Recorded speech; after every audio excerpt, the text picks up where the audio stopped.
Thank you for joining us on another episode of the Quad Damage Podcast. I'm back from vacation, and of course, we have High Functioning Medium with us today. We got Robert. I'm real tired. Yo, in the house, or whatever the kids say, gang sign. Yeah. Okay. And of course, we have our guest today, a returning legend, Kirk Collects. Hi. Hey. Hi. Welcome back. Live. He lives. Yeah. And of course, no cigar this time, because the cigar has kind of slowly died over time, so we're just going to have the drink. Ooh, Oh, we Whether it got popping that or beers not, on this? I don't know. Now you tell me. I got tea. I got my water. You ready? Yeah. Let's do it. Let's Get booming. get booming. Yeah. And we're officially almost. into the quad damage. Yes. Back Hell to yeah. quad now. Back to quad. Yeah. Back to quad. One yeah, shell. First have all full barrels loaded. Did you catch the episode where we did the round table with? I did not. No. We were Big so one. worried it wasn't going to work on a technical level, and it turned out to just be perfectly fine. Yeah, It it'd was been great. such a laugh. If we do it again, you got to come back. So if you want to come back, yeah. Please. Strav guy, Ranger, God. Uh, Mayo. It was such a laugh. It was a good was. time. Congrats, Uh, guys. Those are awesome names to get. Holy shit. I also thought it was going to be. be an absolute shit show. I thought it was going to be so much delay and so much just, there was moments, but it was mostly extremely smooth. Yeah, It's awesome. yeah. It's awesome. It's good though that they're such a animated, talkative, enjoyable group of people to be with. So it's like a bunch of friends just sitting around talking crap. For an hour and a half. It was a laugh. It was a laugh. So anyone that's been watching a Boomer Shooter podcast for a while knows that we usually cover Boomer Shooters, but any of you viewers watching right now probably has realized that this is not a Boomer Shooter doing, because Kirk decided to throw us a curveball with this one. So Kirk, why did you choose Riven? just to freak people out. No, The twist So, yeah, is Riven Riven- is an FPS, it turns out. Halfway through, It is, actually. Missed yeah, you can FPS. Let's let do the it. books turn into shotguns eventually. You can just blast people to islands. No, so yeah, Riven was remade this year. Riven is the sequel to Myst, which was the best-selling PC game of the 90s of the 20th century, really, up until the Sims dethroned it. In 2002. And so, yes, Myst is one of my formative games. Myst was probably one of the first video games I ever played. I was talking about this with my Discord moderator. Shout out to Silver. He was like, "What are the earliest games you remember playing?" And I said, "There are two. It's the original Warcraft and Myst, and we had it on our Macintosh back in the day." And the other me and my brother loved the game. I was a little kid, I could barely understand it, but for anyone who played Myst back then, it was like, now it's this like janky slideshow, but back then it was like, oh my gosh, I'm in a real place, and it was like, this virtual world, and you tried to learn as much as you could about it. And the other thing about it too was Myst was made in Spokane, Washington, specifically Meade, Washington, which is a small town outside of it, and that's where I grew up. So it was always kind of like a prideful thing of like, oh yeah, they made Myst here. That's awesome. cool. Like Cyan Worlds is here. Yeah. And then Riven was made, and for anybody who plays that series, Riven, in my opinion, is the best game in the series. Like, just story wise, what they did with it back then, it was huge. And they brought on, when they made Riven, they brought on this guy named Richard Vanderwind, Wind, I think. Wind. I always get his last name a little weird, but they brought him on. He used to be the art director for Disney Animation. He actually did the art design for Aladdin. And actually, if you compare Aladdin to Riven, you can actually see some stylistic similarities. But they brought him on to direct it, and just totally defined, like, just from an artistic sense and a story sense, defined what the rest of that series was. Every Myst game after Riven kind of took a page from Riven.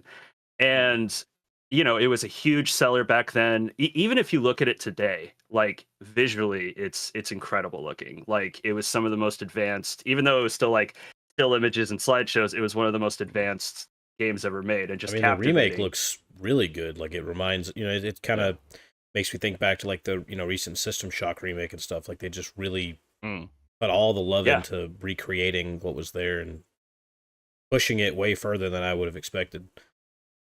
And that's an apt comparison. I think it's a remake on that par, if not better. And what I love, and before I get too far down the rabbit hole of Myst stuff, for anybody watching wondering, the very first person shooter I ever witnessed back then, me and my brother, was Wolfenstein. We had a version of Wolfenstein on our Mac, and then I think the first person shooter I actually played was Dark Forces with a babysitter back then. So and we also had Marathon on our Mac. So before I get on the roll of like, you know, we talked this kind of thing, the shooters were there Dark too. Forces the last Those are time my we were formative ones. Yeah, those are literally my first 3 major games too. That is really weird. Dark Forces, Myst, and Wolfenstein 3D on somebody's. No shit.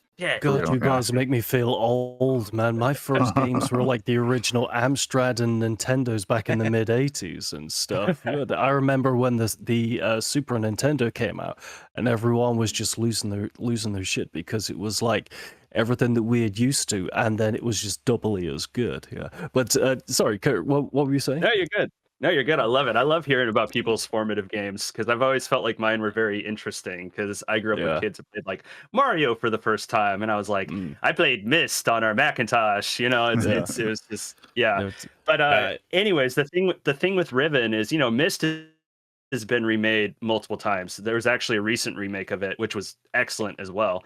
They actually went in and kind of updated the art design and made it for VR too. But Riven's never been touched. And until now, and they did it. And the other thing, maybe this might be a little too, I don't think so. The other thing with that is I don't know. Sorry, getting ahead of myself.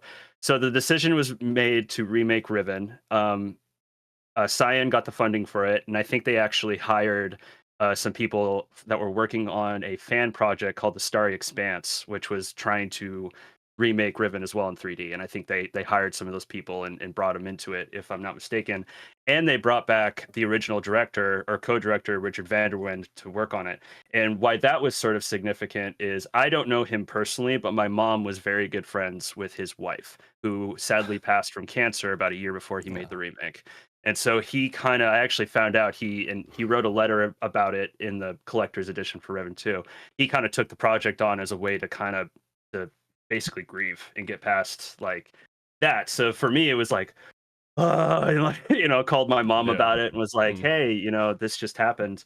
But, you know, my expectations for the game sitting down was it was going to be like the recent Riven or the recent Myst remake, which was like, oh, just a straight up like, you know, across the board remake, no real update to anything.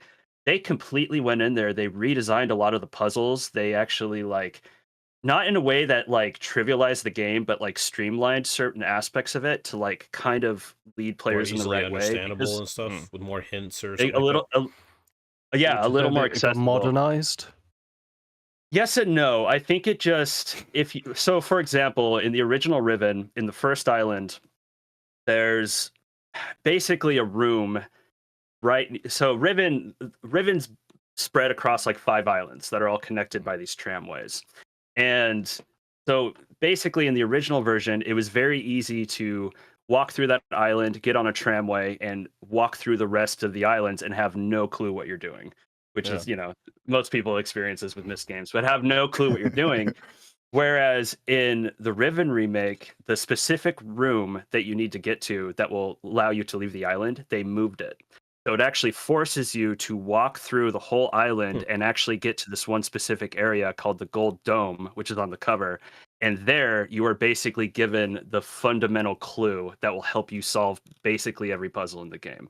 And you don't understand that at the time, but that's what they do. Whereas in the original, so that's kind of the big example of how they've kind of gone through and streamlined and made things a little more accessible, but also updated some of the puzzles, updated, there's new mechanics to it. It really is like playing, it was like playing a brand new Myst game, which is not something that's going to happen again, maybe. But also like, I was also back in Riven and seeing some of these places that used to be realized as a still image in full, 3D in full Unreal Engine glory. And it is an absolutely stellar. The character models are kind of all right, but it's an absolutely stellar looking game. And it's actually, it's something I do want to do on the channel one day. I want to do a Myst video. I know some people are like, what the fuck? And it's like, no, I love these. And I could even go further and say, like, the environmental storytelling of those games is stuff that I think has some parallels to certain first person shooters. I think the way that like Myst tells a story is very similar to how like Half-Life tells a story. So like I've always found those aspects kind of, but for the most part, Riven being remade was a very big nostalgic hit from my childhood. And like, when you guys were like, can we have a game in the background? I was like, fucking Riven remake. And then once again, I know High Functioning Medium, I know you did a Myst video recently. So I was like, well, if High Funk's going to be on, I know I'll have someone to talk to about Myst. This is literally the most excited I've been. I was like, dude, this is interesting. Nobody's picking this. I haven't seen much of this remake. I can't wait. It's stellar. It's so it's good. interesting to talk about like kind of modernizing stuff. I'm glad they didn't like modernize it too much, but just enough to like make things to where they're not too I guess overly complex, where you don't have to like study the back of the box or something like that, I guess, as much kind of stuff that a lot of older games do. Because like like I mentioned System Shock before, like they very heavily modernize the System Shock remake. Like it's a lot more approachable, but it's still like a game that most people, it's going to be a lot more effort to like get into it and figure things out. And I feel like the same is probably the case for the Riven remake. Like it's going to take a lot more to play it than, your average God of War Ragnarok or something, where it's just kind of like pointing you in every direction with yellow paint. Kind of thing, or should I say like blue runes, whatever. But, it's just like, it takes me back. Like when I started playing the System Shock remake, and I'm sure if I go and play Riven remake at some point, which it looks fantastic, like something I'd love to play. In playing it, like you're using your brain so much more. It's why I love Prey and many other games that have this, more puzzle-like bit of interactivity to its world. And when I'm playing System Shock, I'm like, dang, okay, it's out this thing. Like it's just nothing straight. It doesn't tell me anything. Like I barely even know what I'm doing half the time. I'm just running in circles, trying to figure out what piece goes where and what happens. And it's just like it's like a lost art of a lot of older games, especially from like the 90s, maybe early 2000s, that we slowly started to lose. Like games are less complex now. You have some here and there and stuff. Even like the Talos Principle. Yeah, which I haven't played those games. That I really need to. Those look they look great. Yeah, a lot of people have repped those as being really good. Yeah, which just modern puzzle games. I think I mentioned it once before, but the fact that it's the same studio that makes that as makes Serious Sam will blow anyone's mind. I knew you would say that. It's like it's just okay. You know what I mean? There's obviously two entirely different visions there, because this one's always extremely cheap and full of enemies, but then this one's like it looks like you got like a humongous AAA studio with millions of dollars type budget. It's weird. Kind of like when Guerrilla went from Killzone to Horizon. Yeah, it was like, fuck, they got that in them. Because I don't know if you guys have played the Killzone games, but I mean, you would not imagine they would go on and do like a high fantasy sci-fi. But it's also like there's like a to think that Insomniac went from like making Spyro and Ratchet and Clank to making Resistance. You're like, huh? You know what I mean? Like they don't even. Those are two franchises that need to come back. I mean, low key, you do hear all over the Twitterverse. It's like no one says anything negative about it. They just like bring Killzone back, Yeah, I mean, we mentioned a bit about both of those. I think in the episode with Ruby and all of them. Yeah, I think that it feeds into the fact that so many publishers are playing things just so safe right now, that there are so many fantastic franchises that not only are not having new entries, but then when you go and you lay off everyone for an entire development team, and then that IP suddenly just disappears into the ether, potentially to never be used again. It's perfectly. I mean, Doom is a fantastic example of a game that has an IP that you can still keep bringing back every generation, and Killzone is another example of that. Resistance is another example of that. I've only ever played one Resistance game, I think it was Resistance 3 or something like that. That's my I've favorite. only played of the all Vita of them. one. It's not bad. I mean, everybody says it's the worst one, but like I said before, if that's the worst, then I have nothing but higher Yeah, tiers to yeah. go. So They just Yeah, put that's a the pretty fun little series. PlayStation. Yeah, they just put the PlayStation or the PlayStation Portable version of Resistance on PS5 not that long ago. So I kind of want to check Oh it wow. out. yeah, It's you the can get same it team on that Vita did. as well, I think, and That's fun. PS3 maybe, yeah, or something. Yeah. It's the same team that What did was that. That did, that? I don't know. I'm on. It's. Oh, there we go. Oh, Yeah, oh. probably good. The hell? That's funny. What? I'm recording this on my. I have a two. I'm doing this on my Mac. I have a two. My PC's right over here. My Mac's over here. So I literally have like station. So yeah, I think on the Mac monitors, if you do like specific actions, this happens. Right. I'll be in Zoom calls with like my bosses, and all of a sudden that shit will happen. We always laugh about it. Yeah, Killzone was kind of a. Both those first-person shooter franchises were so fascinating to me because they were both, I guess, in my opinion, they were both trying to chase Halo, Yeah. Halo and Call of Duty, kind of at the same time, and Killzone especially was like definitely trying to chase Halo. The first Killzone was it's all right. I don't think that's a crazy hot take to say that. Killzone 2 No, was a lot it's- better. Killzone 3 was way better, but felt like a big Gears of War ripoff, just story wise. And then they hit Shadowfall. And I know Shadowfall, it's a bit polarizing for people, and there are some big problems with that game. But I've always really liked it because I felt like it was Guerrilla going, okay, let's try and do something a little more unique with this than just try and make like another Call of Duty or make another Halo. And so I always like really appreciated it for that. And it's the same thing with Resistance. The first two Resistance games are really just kind of Call of Duty clones. And then the third one is a Half-Life clone, but at least it was like, hey, we're going to try a different vibe with this game. Yeah. And that one is my personal favorite of all of them. It's interesting how I don't know. It's interesting how those franchises played out because they got more interesting as they went. I Whereas think the their reason initial, that both yeah. those series were so unique, and also probably why they're not coming back for a long time, is like they were so outside of PlayStation's wheelhouse. So the majority of people looking at it, like looking in, they're like, "Oh wow, okay." Like PlayStation's kind of like branching out into something different versus, just mascot 3D platformers and action games like that, which was like 90% of what they did with PS1, PS2, even into PS3. But At that least they kind of didn't like have the piss filter thing.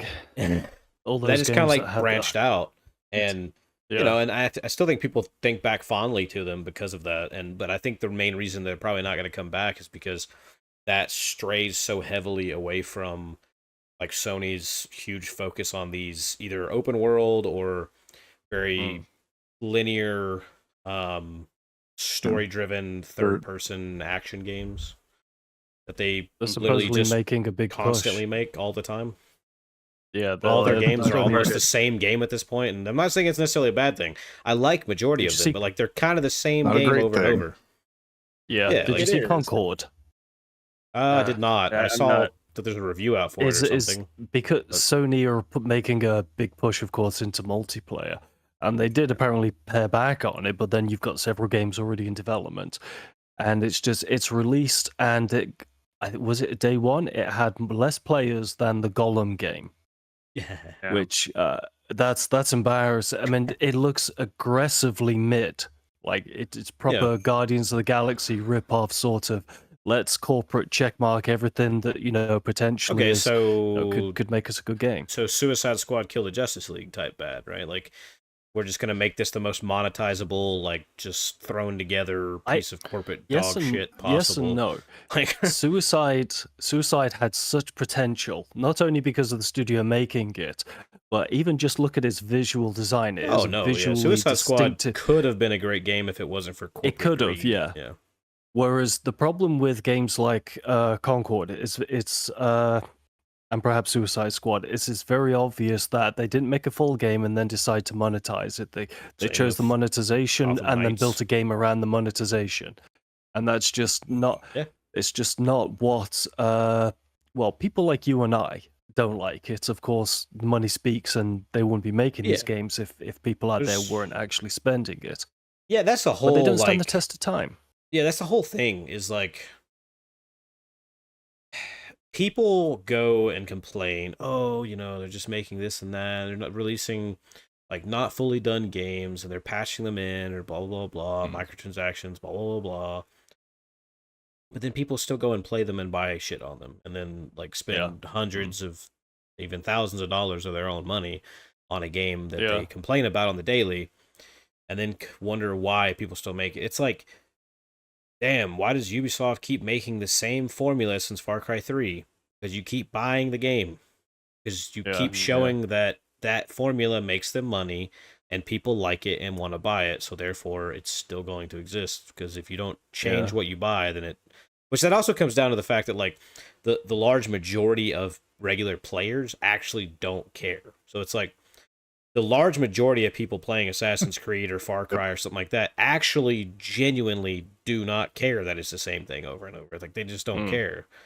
They don't care that Call of Duty is the same over and over, or Madden or FIFA or whatever is the same thing over and over, because it's like comfort food. That's fine. It's like I still like Assassin's Creed. I really didn't care much for a lot of Valhalla and stuff like that, but I like Far Cry. I don't want to play 6, but the thing is that like majority of people, which is the sales side of things, don't care, but then majority of people critiquing it who do care aren't a large enough portion for it to ever matter. So pretty much it's never going to change unless they just decide, hey, we're going to change it, which is pretty unlikely. I think the most unique thing that they've made in a while will probably be the new Star Wars game. It looks the most like slightly deviated from their typical formula than anything they've made in a while. I'm sure that LucasArts have probably had a hand in deciding, how that looks. Kirk, you were going to say something. Well, yeah, a few things to that. I mean, it's until they fail. Assassin's Creed is a great example of that. Syndicate flopped, so then they changed the series after that. So it really, it's you're 100% right. It's like, when you hear the term vote with your wallet, vote with your wallet. Don't buy the game. If you're getting and don't do pre-orders. As much as we have all pre-ordered games, we all get hyped for games, but it's like, guys, don't do it. Seriously, you're giving them numbers, you're giving them ideas to this stuff. And it's this is probably one of the most, I think, just like frustrating and boring like eras of AAA gaming I think I've ever personally witnessed. I mean, it's a consistent, like, it just makes me check out half the time. Like it's just either some corrupt thing or layoffs or some like unimaginative thing. Going back to the Concord thing, I remember watching that trailer during the stream and thinking like, okay, like this looks a little derivative of like Guardians of the Galaxy, but I bet this is probably like an interesting like single player adventure. Nope, it's a hero shooter. And look, I got nothing against hero shooters. I was obsessed with Overwatch up until it started to suck. But like, it's I get why people like those games, but they're all over the place. And Sony, it is kind of funny, this push for Sony into multiplayer stuff, because I know, and look, I always take this stuff with a grain of salt, but I saw an article the other day about Naughty Dog talking about, their canceled Last of Us multiplayer game.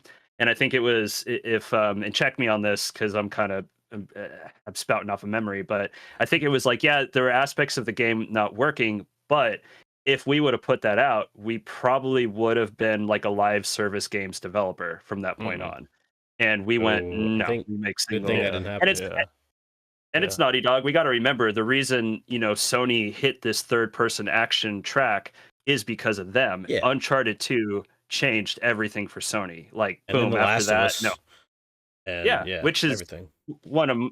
And I love those. I will always defend, both The Last of Us from people. I love those games. But it's like one of those things where it's like when Halo was a big deal, Halo still is. But, it's like Halo blew up, and then it's like everyone blames Halo for like kind of ruining first person shooters for like a decade. It's like, no. Halo didn't ruin it. The industry saw how successful it was and then tried to copy it in shitty ways. Every time there's one big thing, everyone copies it for a very long time. Exactly. Bungie ended up becoming Mario as well. Like, So true. But makes you wonder what would have happened had a certain horse armor never been released. How the industry would be different now if that had never happened. Yeah. Well, it's funny Yeah, too. We always exactly. like pick on the first offender or whatever. The first thing looks like the first offender, and it's like everybody was gearing up to do this. That was just easy permission or like a memeable poster to put Yeah. out there. Yeah, people always It's come after like, Bethesda for horse armor, but they never go back to World of Warcraft Yeah, I always go after and Bethesda their because of monthly their damn. subscriptions and shit like that, which is like it is probably the worst form of that kind of thing, in my opinion. Where you can Yeah. only play until you're level 20, and then now you got to pay $20 a month to get the big expansion and all the other things. Nah, fuck And that their shit. deceit. That's why I never liked World of Warcraft, because it's like I gotta pay you monthly shit to fucking play your game. No, that's dumb as hell. I'm not doing that. Yeah. So here's the tricky thing with that, and Yeah. the Final Fantasy 14 developers were very, very clear about this, Mm. which that's probably the only MMO I ever got into personally. But like, when you do a monthly subscription, I guess I can't speak for Blizzard and Warcraft because I never played that Yeah. game, and I know Blizzard's kind of a hot mess right now. But the thing is, when you have a set subscription amount that you're getting every month, cool, you know your budget, so that you Yeah. know exactly what you can make for your expansions. Whereas if you go with like, microtransaction sort of model, like kind of like what Destiny did, minus their expansions, the quality is not. It's going to be all over the place, and you're Yeah. always having to sell people on keep buying this, keep buying this. Whereas when you Yeah. just have subscriptions, it's like it's the difference. It's I guess you could kind of compare it to like the HBO model and like just watching regular ass cable. Yeah. HBO Yeah, and I guess gets a it set works amount of better to Yeah. further develop the game consistently. Yeah. Because people are already doing it and know that it's kind of something you have to do to be able to play the game, and it like helps Yeah. them with developing stuff and releasing stuff without having to like push it heavily like Destiny, where you can. Well, now it's free to play, but like before you give a flat price, then later expansions come. Yeah. But at the same time, I mean, I get it as like a free thing, but like when it's coming from Blizzard, it's just like a funny thing in my opinion. Like they already have so many games you pay for, but then they also want you to give monthly subscriptions to something. Yeah, and I get it, Yeah. but it just comes down to the whole. I guess it's the whole like free to play thing. I mean, a lot of MMOs are like free to play to a certain point, then you have to pay money. Which I Yeah. mean, in my opinion, I would just rather like, okay, how about you just charge X amount of dollars for the game, and then you give 100+ hours of content, and then eventually you start doing more stuff, so that you actually have a game, and then you can add like, oh, okay, let people play World of Warcraft for 200 hours, still have plenty of things to do, but if they actually decide after this X amount of time that they want to pay a subscription, and then we can further, support the game way, way down the line, which obviously we're way into World of Warcraft's life cycle, but if it was something like starting up, I think that would be better than, okay, this game's free to play, we lock you off at like level 10, and then now you got to pay money to make it further. I never liked that whole idea. Yeah, well, shareholders need their yachts, and that's the Yeah, best way They it's to do, true. yes. They do. Yeah, I was about to literally say the same thing. Imagine if the industry did change overnight and suddenly everything went back to the here's your game, here's your set price. The immediate thing they'd say is, oh, well, what is it based on inflation? Well, now your game is £200 because it used to be $60 back in 1985 or something. Well, then that would just cut down on our backlog. Yeah. I mean, games are technically cheaper now than they were in the 90s. I mean, people always complain, "Oh my god, the price went up $10." Get the fuck over it. Just buy less games. Buy the games you actually want to play. And games are cheaper now than they were on the Super Nintendo. Like the games have been cheaper for the last nearly 20 years than they were in the history prior. So don't complain. And if you really, that's a big thing for you in AAA games, go play indie games or AA games that cost $30, $20, $10, $5. That's why we're here, I mean, indie games, they have their I don't want to say drawbacks, but I'm referring to early access here, and that you're essentially buying an incomplete game. Exactly, but you buy into it knowing that it is this particular product. It's not like you pre-order something and then you got to pay extra for it for just to get the complete game, a month afterwards or something like that. But at least if you buy into Fallen Aces, you give them $10 or $15 at max price without the discount. Yeah, and you know that you're getting more, but you're not already paying 60 for one episode, and then they're going to give you the other 2 episodes. You know what I mean? Like, so right now I get, once they release everything, I got the game for $10. If anybody who buys it during this period of time, get it for like $15. And I could almost guarantee that max price, it's probably max going to be 30. And given what you can get out of that game now, I'd say 30 is more than enough right now for like a nearly 8-hour experience for just episode 1. If you really do everything. Medium. Was it you that was talking about? I got the 2 confused again. What's the one that I always get mixed up with? Forgive me, Father. I'm sure it was you that was talking about It's another like hand-drawn type of game. Yeah. Oh, what's it called? Fallen Aces? Fallen Aces, that was it. Because I was thinking Kirk. Oh, is that not what you were talking about already? I heard $10 Kirk, and I was like, yeah, that's pretty good. Yeah. Good deal I was watching your last video, and it was, you said it was a pleasant surprise, and it was some Eastern European thing or something like that. Sonar Shock. That was it. I honestly thought that I was watching the sequel to Nightmare Reaper, because to me it looked exactly like Nightmare Reaper. And I thought that it was, and I know that in time I'm going to get Nightmare Reaper and Sonar Shock confused the same way that I get Fallen Aces and Forgive Me Father confused as well all the time, because they have a very similar visual style to it. And they do, but Sonar Shock is pretty much a System Shock clone. That'll probably help you parse that a little better. But I really need to play Sonar Shock. It looks great. It's cool. I liked it. You know, it's Kirk funny. I put that. Yeah. I loved it. I mean, I put that review out, and I knew some people were going to be like, because it controls like the old System Shock. It looks like the old System Shock. So it's like really? It has its audience. I had people like hit my, like, the things that we complain about with the old System Shock, this game like embraced in kind of a cool way.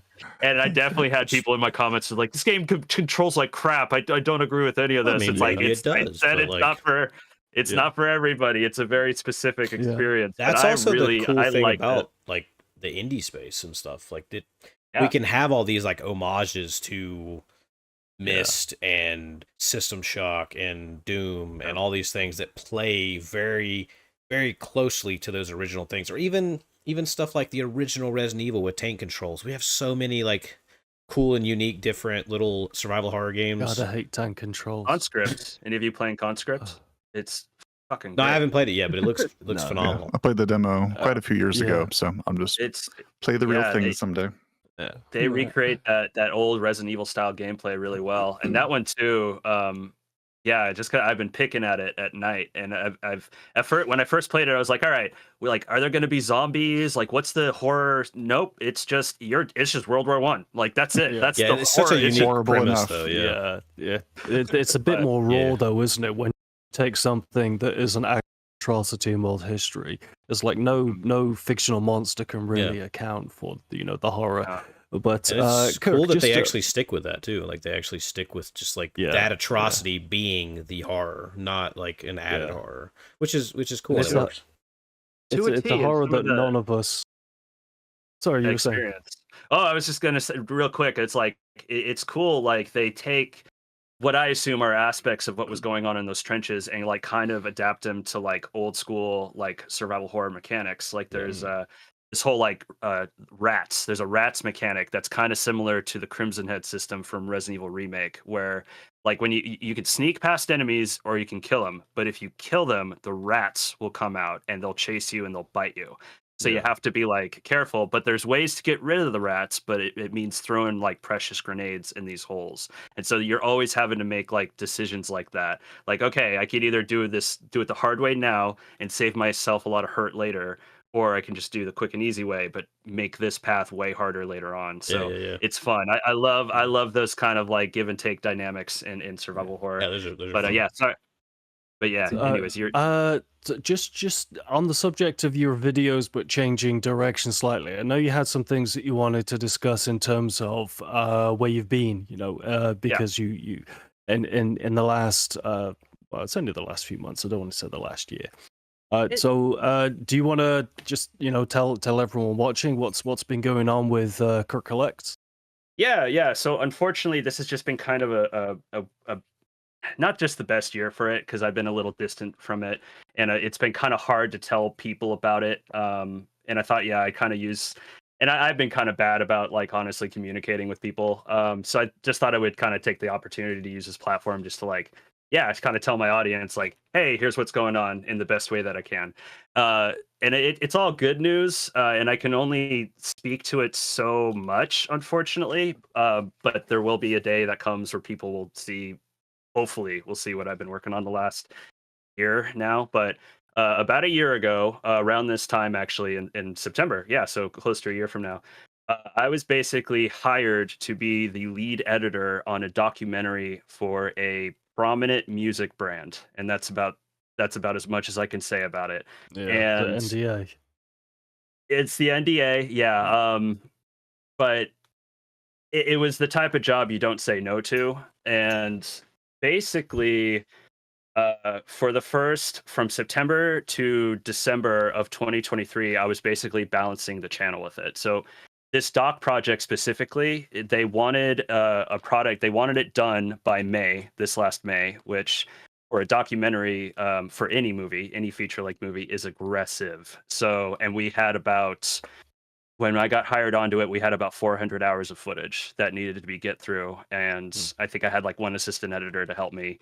And yeah, we had to start delivering stuff quick because our client was demanding, to say the least. Our clients, I should say. And so basically, I was balancing things pretty well through 2023. I hit January and February of 2024, and the documentary intensified. And I came to this realization that I was pretty much half-assing the doc and I was half-assing Kirk Collects. And I was like, all my time was being taken up, like all of it. Just sitting down and editing in front of the computer. And I felt myself entering. I know. I've had to go through some bouts of burnout through my career that I've gotten myself out of. Any YouTube creator that's ever met me will probably tell you something that like I will lecture all of them on, like, take a break. Like if you get exhausted, stop, because I've gone through it. And I see it even, I'm not going to name them, but like I saw a prominent creator today on Twitter be like, I'm overwhelmed. I have like 4 projects going on. Like, and in my mind, I was like, dude, put your channel aside and focus on the other stuff. Like, don't, that's just me. And I know, like, obviously in YouTube, you have that pressure of like consistency, but you know, at some point you're gonna hit a wall. And I saw myself about to hit that wall. So I went, okay, I'm gonna stop. I'm gonna focus on this other project, and I'll get back to Kirk Collects when I can.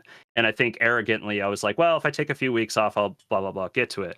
But then, when you're in a situation where 5 days a week you're editing anywhere from 8 to 12 hours a day, and then it's like, stop, cool, now go edit some more for the. It's like, ugh.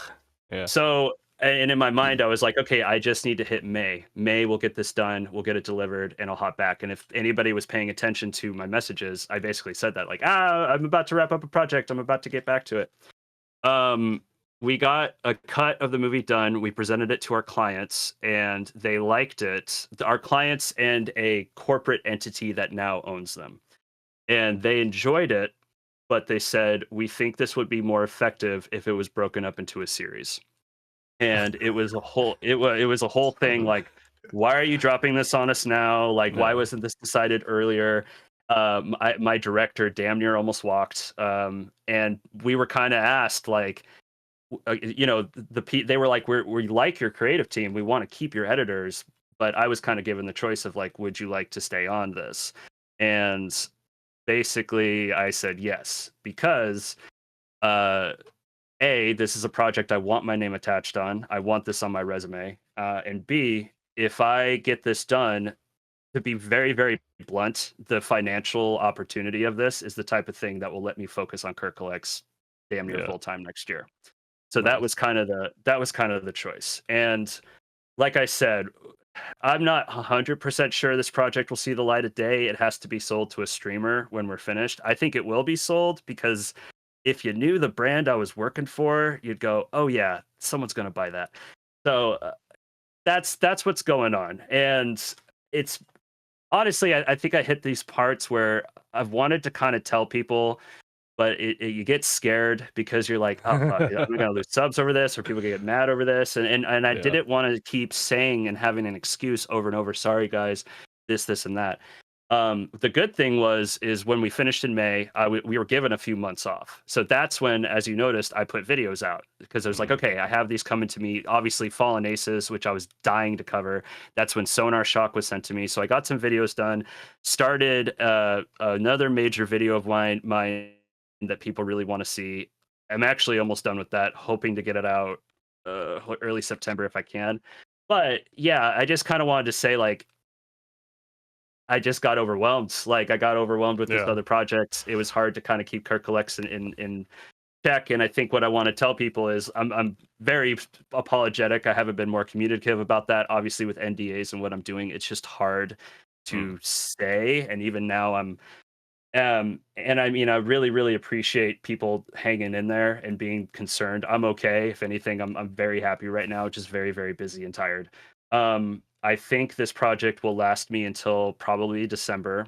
I'm going to be stepping away from reviews for the rest of the year, but I have at least 2 major videos that I want to get out, that I think people will be very happy to see.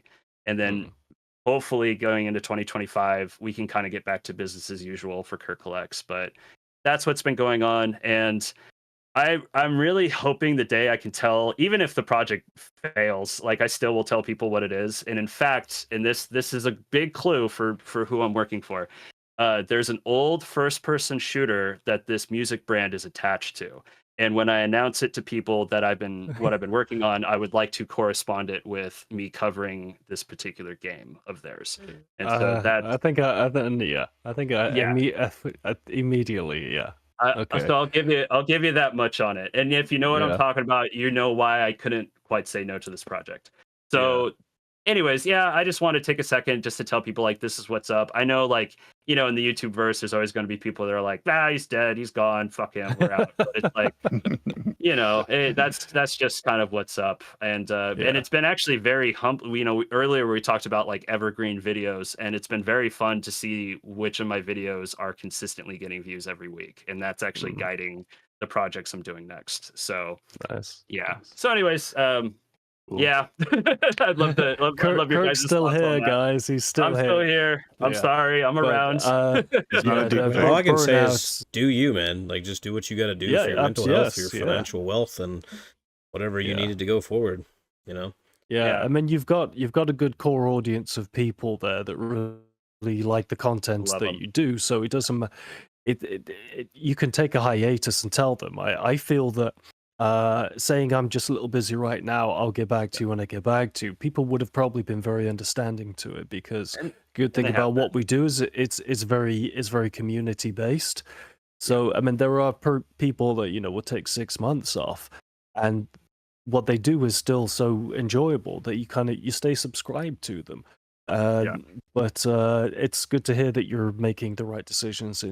We've all been through that, you know, but we all have our full-time jobs and we all make content outside of it. So burnout is something that we can all identify with, especially if you're making hour-long missed videos. So it's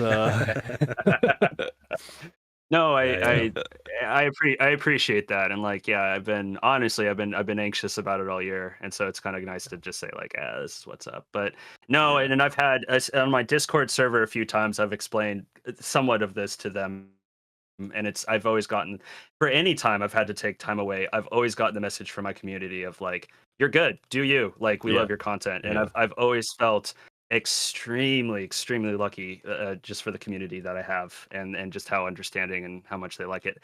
God dang, yesterday in the Discord server, it's Silver messaging me like, "Get into your meme, you're in a meme, get into the meme section." And someone posted like every boomer shooter like universe meme there ever was. They're all great. And I was sitting there like, oh no, what's this going to be for me? And then I popped up and it had me like basically as Giga Chad. And I was like, okay, I'll take that. Okay.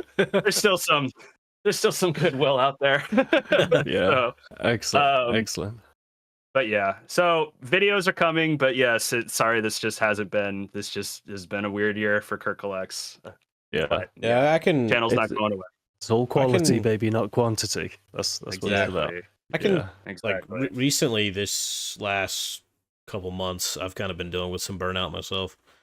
Like I put like I feel like I put a little too much pressure on to like make videos and like like all these different videos, like multiple at a time. And then I promised a couple of videos, and I was like, I can't make these videos right now. I don't even want to make them anymore. Like they put so much pressure on myself to do them and stuff.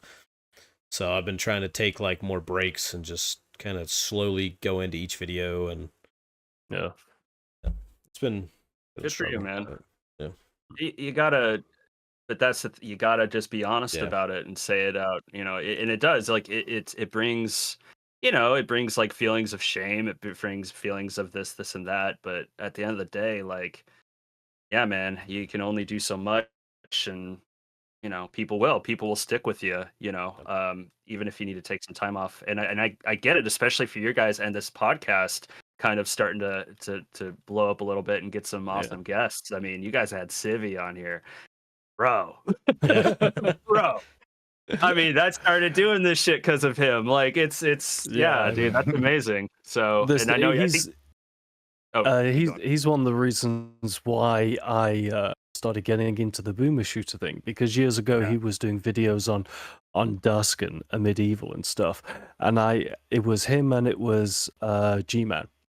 So to get those guys on, and it seems odd that I watched you for like 2 years before you ever came on the podcast, because of course the podcast didn't exist, until about 6 months ago. So we just kind of threw, the pie in the sky, and G-Man came on like our 7th or 9th episode or something like that. And it's like, being with us didn't benefit his career at all, but for us it was a huge thing, so we're very happy. I knew the Civi one would do well, because Civi because he does a show rather than reviews. It kind of drives more of a kind of engagement and community. I had no idea that it would perform as well as it is. And my hope is that when we set up another roundtable episode, that maybe yourself and Civi and someone else could come back and join us for it. I'd like to do a developer one as well. Fingers crossed that someone like the Sulaco's dev, or Proteus or something like that. The games that kind of the A class. Just get them together in I know one for place. sure and we see. could probably get like the Diluvian Ultra dev Stagnation. We could probably get him, and he's a good guy, really good guy. Just to see what those minds talk about when they're together, all the devy stuff that because we see the final end product. We play the games, we watch the reviews, we make videos on as creators ourselves, but the kind of inside job, the conversations that they could have. I would love to be in on that. I wouldn't understand a goddamn thing that they're saying, but it'd be an educational experience for me, Dude, it'd be fantastic. I feel like those guys, specifically those guys too, would be more than down. I've talked to the Stagnation dev. He's a cool dude. We've had him once. I haven't. Oh, you have? Okay, yeah, he's great. I haven't talked to the Sulaco dev personally, but I've had email correspondence with them, and he's awesome. That game was fucking fire. Some people got mad at me because I kind of made GZ Doom out to be like more retro than it really is, but I was like, I mean, come on, like this is still cool. We made this in an engine that has these origins, but that game was just. Somebody said in Discord earlier today, and I believe it was Sulaco I was talking about, that they weren't into GZ Doom games. I've forgotten the exact reason, something about jerkiness of the animation or something like that. And I mentioned, next you'll be telling me, that the build engine games warp buildings and that sort of stuff, just making a joke about the technology at the time. But GZ Doom is literally the only game engine that I can think of where being a GZ Doom game is part of its marketing. Like nobody says, here's a Unity game, a new unit. Everyone's like, who cares, man? Who cares? But back when a new GZ Doom game coming out. Back when those engines were like being created and stuff, it's a big. Even if like someone just makes a new build engine game or something, like it's.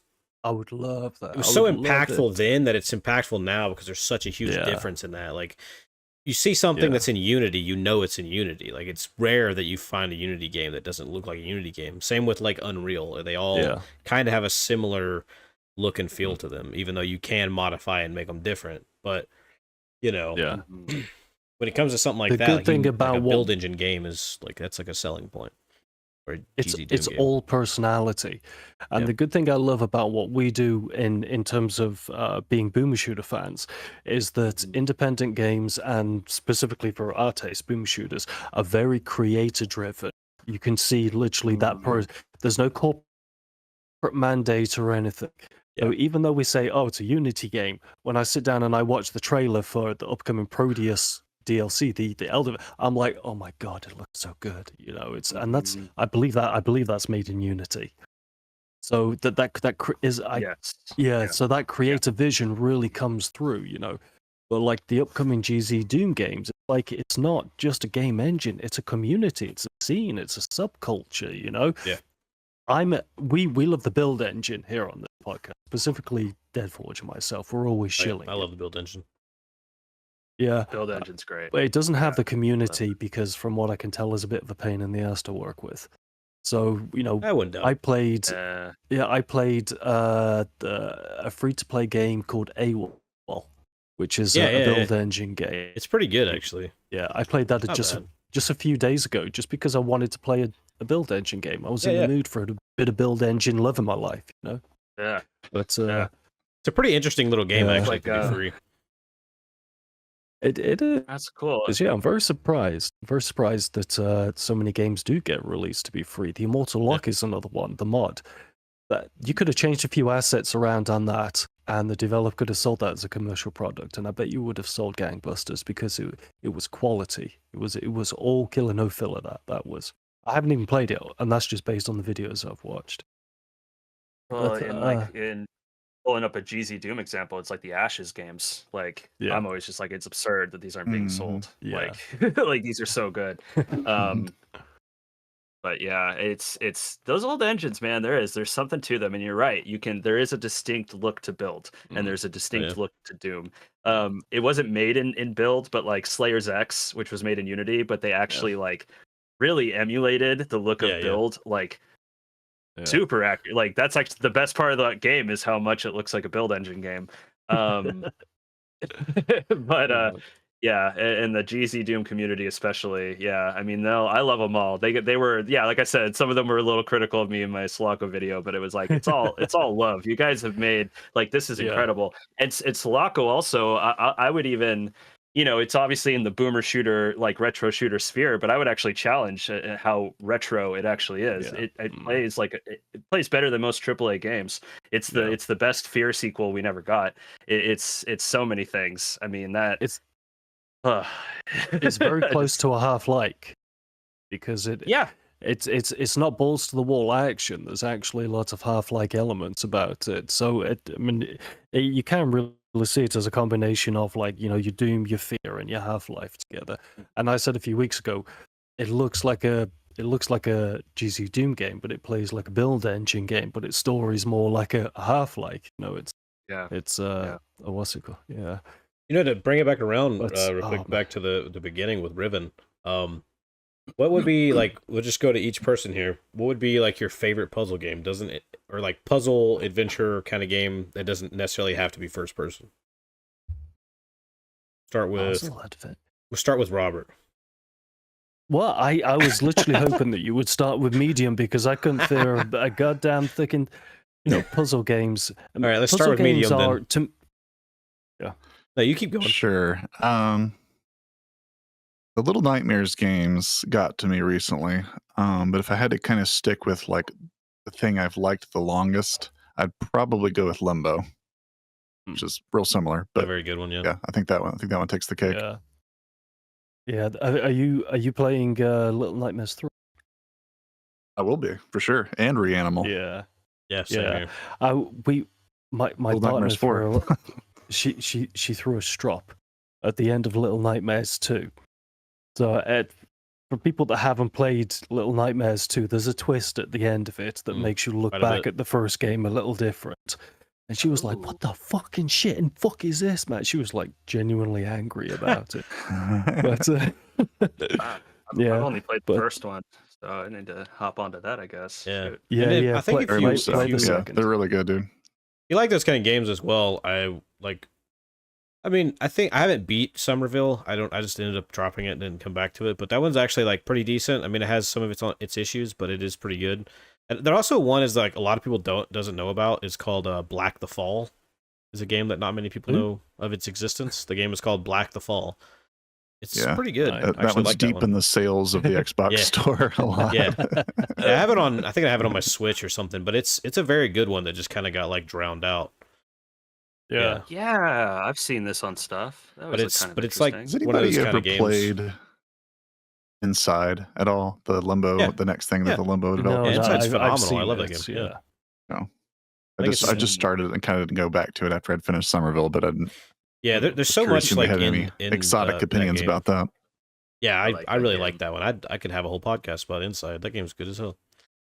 But I thought of a potential answer to your question. So everyone knows that my first favorite genre is the boomer shooter, but not everyone knows that my second favorite genre is the first-person horror game. Okay. So horror games usually have quite a strong degree of puzzle about it. You're on your own and you got to figure things out. So for me, the Amnesia series would probably be somewhat, and by extension, the Penumbra series would probably be like I think that my works favorite perfectly fine. puzzle games. Yeah, I mean, because they're like puzzle horror type thing. I mean, What's depending funny on is which one we're talking about, but yeah. Yeah, I love Amnesia games, but I fucking hate those puzzles so much. They're so simple, and then yet just like deviously, I'm like, oh, I thought of 10 things, but you need to think of 11 things to make them all fit. I'm like, "Grr." The worst trouble I have with those games is literally opening doors. I don't know what it is, but it's like a goddamn kryptonite to me. Like you know the little hand that grabs it, and you got to flick the door and stuff. So many times I have to do it. It does make you feel clumsy when you shouldn't. Right. Yeah. Kirk, what about you on puzzle games? Yeah, I mean, other than like Myst and Riven, I would say the first thing that comes to mind is Portal 2. It's probably my favorite. Oh, okay. Favorite puzzle thing. Love that game. Yeah, Portal 2 is great. I think I would even say the original. Actually, like Silent Hill and Resident Evil, just from a puzzle standpoint, those were very, especially Silent Hill. That's right, Silent Hill with like you would set your puzzle difficulty in the early games, and especially in the third game, like if you set it to the hardest difficulty, you had to have like knowledge of like Shakespearean plays to like solve some of the puzzles. It was crazy. And no aspects of the Bible and almost like, tempting, all kinds of stuff. Like it was just like way out there. It was wild. Yeah, I would almost say like for me, like I could say stuff like, it could be like maybe Firewatch or something, which I guess is less puzzle, more walking sim. Or like I would even love to say like Little Nightmares and stuff like that. But I actually would have to say like Cocoon is probably like my favorite puzzle game of all time. Like it's such Never heard of it. Go check it out. It's by some of the or one of the developers who anything worked to do with on the film. No, nothing to do with the film. But it's by one of the developers that worked on Inside and Limbo, and one of the same composer as well, I think. But it's such a like masterfully crafted, well designed puzzle game to the point of like, I think for someone like me who's really like experienced with those kind of games, it's not that hard. But it's for people who are not, it's more challenging, I guess. But it's so well designed that like. It's one of those things where there's enough hints if you need them. It's like it's kind of like Portal in a way where it's like really well crafted. Like it's not so broad that you have to like go and study something to figure it out. It's more just kind of figuring out, and it's like, okay, yeah, that piece is there and that there. I don't know. It just feels like it works so well together that it's just designed well enough. Like there's just enough challenge, but it's also simple enough. Which that varies from person to person. But there's also like a really good use of like audio cues when you're doing something right. There's a special audio cue that plays when you do a puzzle. Like when you got a piece right, it's like plays a certain noise and you're like, oh, okay, I'm on the right track. And like there's just like things like that, or there's certain things that glow or something when you're going in the right direction, but they're not like, it's not like yellow paint or something where it's like, oh, you got to go this way. It's just like very subtle auditory and visual hints around the world that like give you kind of direction, but if you're not really paying attention, then you won't get that direction and you might get lost for a minute. But I don't think it's designed in a way that you're never lost for so long that you give up. Like, I don't think you could very easily give up in the game. I think it gives you enough to go on that you're always consistently busy with it. And That I think freaking yellow really paint beautiful. thing.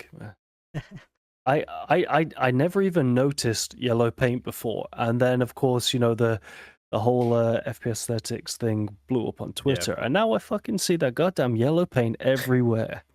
I mean, it's like in a lot of It's stuff, just- but kind of not. I don't know. It depends, because like even technically, like Mirror's Edge and stuff does it heavily. Like it's like 90% of the world is like that, of like what is and isn't interactable, kind of. And then like something like even like Dying Light does it in a more subtle way with certain things that are like, you can climb anything in that game, so it's not like it's covered in yellow paint everywhere, but there's like certain very contextual things that have like a tarp with a yellow accent on it or something. And that's like done, those things are done much more like stylistically and to seem more diegetic to the world. But something like, I mean, something even like the new God of War games, like I mentioned earlier, there's like literally colored glyphs on like a climbable cliff that's makes no sense to be there. Or they literally have, you know, a character explain the entire puzzle and how to solve it before you even have a chance to think about how to solve it. Do you think it's bad level design if you have to use yellow paint? Yes. I was playing extremely. earlier today, just before we started recording not entirely, the podcast. I was playing Trapang 2 because I'm working my way through my backlog, an amazingly entertaining game, and it's got no yellow paint in it at all. But yet the levels of them, I'm currently on. I just beat the second boss, which is like in a Yorkshire mansion or a castle or something. And the design of it, I was very worried that I'd get lost in there because, you know, you're shooting here, there, and everywhere. You don't really have a chance to look, oh, let me go there, left, right, left. But yeah, it was so well designed that I found my way through there, you know, without any issues, despite, you know, taking out 15 guys in a room and losing where my equilibrium about, you know, my position was. There's no yellow paint around it, but it really takes you out of it when you're climbing a cliff or something and there's yellow paint on there and you're like, what the fuck is this shit doing here? You know, I've noticed there's a lot of the games that use yellow paint recently don't need it. Yep. Like they've actually made the level look good. Like I've run to like 4 or 5. This Bolt Gun is one. Still Wakes the Deep is a basically on rails walking simulator with more stuff to do than normally you see in those types of games, a lot more mechanical, but everything's already yellow because it's a shit with a bunch of safety regulations and stuff, so that kind of plays into it. And they have paint on top of that. And it's like, guys, I don't need you to give me paint to tell me to move forward when I've already been that way and there's only one way to go. And there's like, you know, 2 elements, like let me look around and kind of go. Yeah. All right, you know, there you go. That makes sense. I think Hellblade 2, It's oddly just enough, kind of over-designed. does it a little bit as well. To be such an on-rails game itself. Like, there's no way that you can get turned around. Because, I mean, yeah, you can go off the beaten path ever so slightly. Like God of War 1, where you can just kind of run down. Or something. Yeah, you can just run down this one alley, and then you can come back. It always goes back to the same path, though. But yet they do have, like, yellow for, like, the shimmy location or whatever. Like, you know, fucking Callisto did that. Evil West with its fucking glowing chains. Like, what the shit? Stop. Why? Obviously, I can shimmy on that. Why do you gotta have flashing chains at me? That's the one thing I hate about that game is the flashing chains. Why? It's becoming a trope at this point. You But know, it's like if you see a red barrel, you know, at this point, you know what it's there for. Yeah, well, it's maybe, like, you know, but that makes sense. It's also like putting red barrels next to things that you know would shoot anyway. It'd be like putting a red arrow or making them kind of like glow or have like little action lines behind it. It's like, I imagine so. Well, it's like, you know, I guess, didn't Resident Evil 2 remake did it with like the chains or something, like they were yellow and that's the ones that you break, but it's like you would only break it with that item. It wouldn't, you couldn't do it any other way, but they like highlighted it against everything else for some reason. Yeah. But it's like with Resident Evil put yellow paint on the breakable barrels, and it's like that's all they're for, though. Then nobody complained like picks them up about and takes them home. They knock them. nobody complained about that in that game, but they did complain about it in Resident Evil 4 remake, where they did the same thing. But I think it just hit like such a point of like, it's so common now that people hit 4, like, okay, 7 or like whatever, Resident Evil 7 and 8, like, okay, it's there, whatever. But with 4, they're like, okay, look, how many games are you going to do this with? It's a freaking breakable crate. We already know they're breakable. How more do you need to tell us that it's breakable when we can already see that it's breakable? Like, it's, especially in the original game, they didn't do any of that. no, like, and it's like, you should already know this. They're It's doing it for breakable. modern audience. And that's the thing, is like, I think You'll notice I saw too, where, not only do they over design it, you'll notice that not only do they over design that way, but there's also less to interact with than ever before. yeah, Like there's less things, It's- there's not going to be anything to touch anymore to play with or mess with. Yeah. And then they tell you where to go. It's like, dude, let me be here for a second and appreciate what you've got. It's like, Quit I haven't telling me, played, don't look at that. That's not important. Go over there. Yeah. It's like, That's I haven't played the RE4 RE4 remake, but like, I know they have yellow It's really paint good. on the ladders, But right? Yeah. So Yeah. if you have yellow paint on the ladders, that's saying that, I mean, are there other ladders that don't have yellow paint? Or like, can't you just do the, hey, this is a ladder, and over here, there's no more ladders? Or if you want a bunch of ladders, then you say, hey, look, this is a full ladder. Over here is a broken ladder. You can't climb that one. That's just like freaking game design 101. We've been doing this shit for like 20 years. Like, I don't understand. Thankfully, there's no yellow paint in System Shock, so we're good. Maybe No, it's that's the half fact that will pass. fun. It's sort of like, yeah, because it's funny. Like the yellow paint thing, I first started tracking that. I think I'm right about this. I think it was Naughty Dog who started that trend. Probably. Because I remember first seeing it in Uncharted and Last of Us. The difference was when they did it in that, it always, like, yes, it was like, look for the yellow thing, but it made sense in the environment. Like it made sense that like it's an emergency exit ladder. Yeah. It's painted yellow, right? Or like it'd be a yellow tarp. Like they would find some way to motivate it.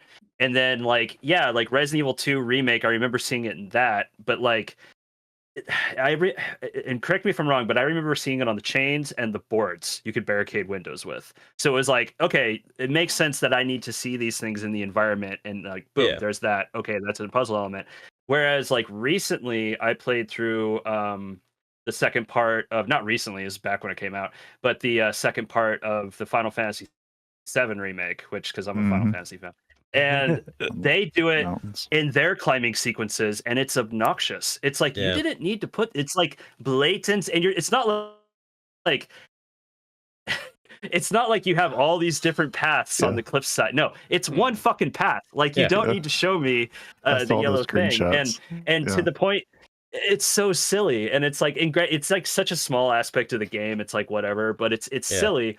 And then kind of going along with that, like we were talking about Fallen Aces earlier, and like the fun of that game is going back and finding different ways to do.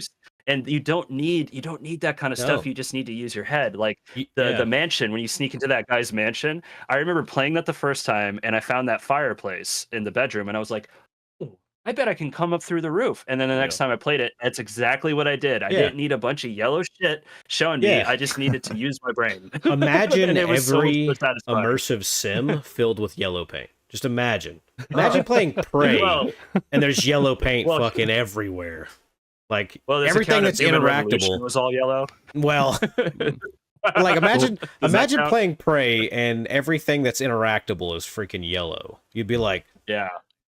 See, it would make more sense to be in those games, because those games have so many options. You might need to pare down the amount of options the player pays attention to. But the games it's being put in are the most linear games possible. It's like, how is the pacing get fucked up because they spent 10 seconds looking around instead of 5? Yeah, it's just like yellow paint and heavy narration, and it's not like the character talking to themselves. It's literally like I don't know, like for instance, Days Gone, like your character like talks to himself like out loud just because he's you know, everybody's partially insane in the apocalypse, but like in God of War, it's your people are with you like telling you every single thing to do, and then in like Horizon or something, it's like they're talking inside their psyche, inside their head. Of like, oh, I need to go down to the pond and do a backflip and take this stick and shove it up my ass or whatever. Like, and I'm like, okay, like, don't know why you have to explain that to yourself, but okay. It's like, can't you just be like, Aloy- oh, this Aloy's person the that worst for it. I got a quest from, like, we're like, hey, you need to go investigate the thing and do the thing, blah blah blah blah blah. You go do that. You know what I mean? Maybe you have a little dot that goes there. Maybe you have a little marker, whatever. You go and you do the thing. You figure it out. You investigate, whatever. But you don't need to, like, 8 times on the way to do that objective. You have to, like, your character has to remind themselves because they have short-term memory loss during the process of the 2 minutes to get there that, oh yeah, I need to go down to the pond and grab that thing. Oh, maybe if I check around this side of the pond, it might be where the thing is. Oh, maybe if I go up here, oh, if this. And then on top of that, everything's labeled with fucking yellow paint. I'm like, God, I swear. It makes me not want to play any modern game like, at all. The 90s is very much behind it. Yeah. Yeah, because things like that didn't have it back then. Of course, you just were left to your own devices to figure it out by yourself, you know. It's Sorry, Medium, I interrupted you. What were you saying? No, you're good. I was wondering if it had anything to do with, I mean, obviously there's really good concept artists that still exist, and you can just tell just from backdrops and stuff that there's somebody out there that knows what they're doing. It's not just a bunch of hacks. But do you think it has anything to do with the fact that there's so many contract artists that are just kind of brought in to just kind of churn out stuff? Like you hear, I don't know, like not just that, but it's also like you can tell that like there's not nearly as much attention paid to making the space hold up to scrutiny. It's just let's just make something that looks reasonably realistic and then just point you immediately to it. I was playing like, this is a bad example because it's a little AA goofball studio, but those that RoboCop game, right? And I was thinking there should be some rocks. It is. I've just noticed it was kind of like, man, I don't need to be told every single move to make, like especially in the investigations and stuff. Sometimes they just point me straight to it across the street. It wasn't like look around for this. Like every now and again there'd be a glowing area to check out, but I was like this game is like a little bit too unsure that I'm going to figure out that I listened to the dialogue beforehand, basically, to know where to go. I think a lot of times now it's just like things are designed where they think the player's just a dumbass, like, to put it bluntly. Like, I think a lot of things are just designed so handholdy to the point of like, all right, we know you're a freaking idiot, so just so you're aware, it's this way, this way, this way. That's the right answer. I mean, you got 8 other things you could go do, but there's that one. I don't know why we're so like pushed towards that. Like, it's just like an industry. Everybody's like, oh, the player's a fucking moron. We're just gonna have to like do this, this, and this to make sure that they can't ever lose track of what they're doing. Their attention span is so bad that they're like a dog. This is what I was going to say. You know, if they kills me. If they didn't do it, and we're gonna need to wrap down in a few minutes because I'm being urged to pop off. I guarantee you, if they didn't do it, there'd be uproar on social media saying about how difficult that game is, and then that uproar would then lead to less sales. So that I mean, that was part of the complaint with games like Prey or even the new System Shock remake. A lot of people were like, "Oh, I just don't know where to go, or I can't figure this out, or whatever." And it's like, man, I'm not saying it's easy because it's not easy, but it's like it's not that hard. Like, just pay attention to the shit you pick up, listen to the audio logs, read the texts, like. Play the game and you'll figure it out. Like, it's not that hard. You don't have to pare down the amount of repeatable content. Like, focus on making it just make 5 instead of 50 so that the 5 are self-evident. Kirk, oh, sorry. I was going to say, what are your final thoughts on it? Yeah, I mean, I think kind of circling back to High Funk's thing about, is it just the different artists? That might be part of it. I think this stuff comes from testing. I mean, it's like, they got confused here. It's I think a lot of times it's an over exaggeration to, the player's probably too dumb. We just need to make it obvious, so we keep it playing, blah, blah, blah. But, there's like 2 very current AAA examples of games that don't do that shit and actually do like just incredible design to naturally lead you. And that's the most recent Zelda is Breath of the Wild and Tears of the Kingdom, and Elden Ring. They pretty much all do the same thing, which is they just create these really just fantastic worlds where, like, wherever you're standing, you see something that it like draws you to it. They call them weenies, I think. And like that kind of design is like, and it's hard to do. Like, even in the film world, like, we've kind of gone through it on some of this documentary I've been on, where it's like okay, like how can we be a little more subtle so we're not spoon feeding the audience versus like, hey, like you need some context here because we don't understand what's going on. And it's like it's always like that fight is always Balancing between game. like creatives and like producers who are like, no, audience is dumb. You need to like, do this. And it's tough. And I think it just depends. Like you said, I think a lot it comes down to people assuming players are dumb. We need to Yeah. keep them playing in the game. Just slather yellow paint on it. But it's always, Mhm. always more satisfying to figure it out for Figure it out yourself. yourself, And yeah. It's a sense some of gamers get accomplishment. that. Yeah. Some I don't. started and that's a playing bummer. Wonderlands, and like Borderlands has never been super heavy on having that as a thing. It's already a colorful game, but Wonderlands, I mean, within the first hour, I'm going up an area. The only way to get to this top area is you have to climb this side and then this side to get up there. And it was literally each climbable spot all the way to the tippity top of this place had yellow paint on every single climbable thing. Every single one. And you know what I did? I climbed on the sign next to it and then jumped on a rock and then got up there and I was like, well, look at this. I didn't Hell even use yeah. your yellow paint. You know what I mean? Thinking And I'm outside like, the box. yeah, and I'm like, God, it was killing me the whole time. I was like, I'm really enjoying this game, but my God, why do you got to do this? Like, it's just whatever. But yeah, I mean, even you could go like because a lot of open world games use it too, right? But I've been playing Days Gone, and it doesn't have even a tiny bit of that. Like, it's nowhere in there to be found. I don't think Ghost of Tsushima did it. Like, Witcher 3 doesn't do it. Red Dead 2 didn't do it. Ghost also did a really good job of never making you go into a menu to follow anything. It was always gusts of wind or butterflies or a fox or whatever. Yeah, that's it was. probably It was one of the something best kinda recreations of like the some map marker thing was the gusts of wind to track your progress to a location or to a thing versus most games just like got a ping or like a track on the minimap kind of thing. All right, everybody. Thanks so much for joining us for yet another episode of the Quad Damage Podcast. At Deadforge with us, Robert, the newly minted Midnight Medium, because it's easier to say. And we're joined by Kirk today. Yeah, I missed. I introduced you poorly. I forgot. I didn't even you're good, man. do the new name. I know. It's funny. I completely forgot. So Kirk was really leaning into it, and I was like, I don't want to tell him. I'm calling you. I'm calling you High Funk forever. I don't care. That's all good. I will not mind. Oh no, I don't want to call you Mid Funk because there's nothing mid about you. Oh yeah. Oh, you're too much. Yeah. You're bad. Thanks for having me on, guys. Cool. Yeah. Well, thanks for having us, and until next time, keep on booming. booming.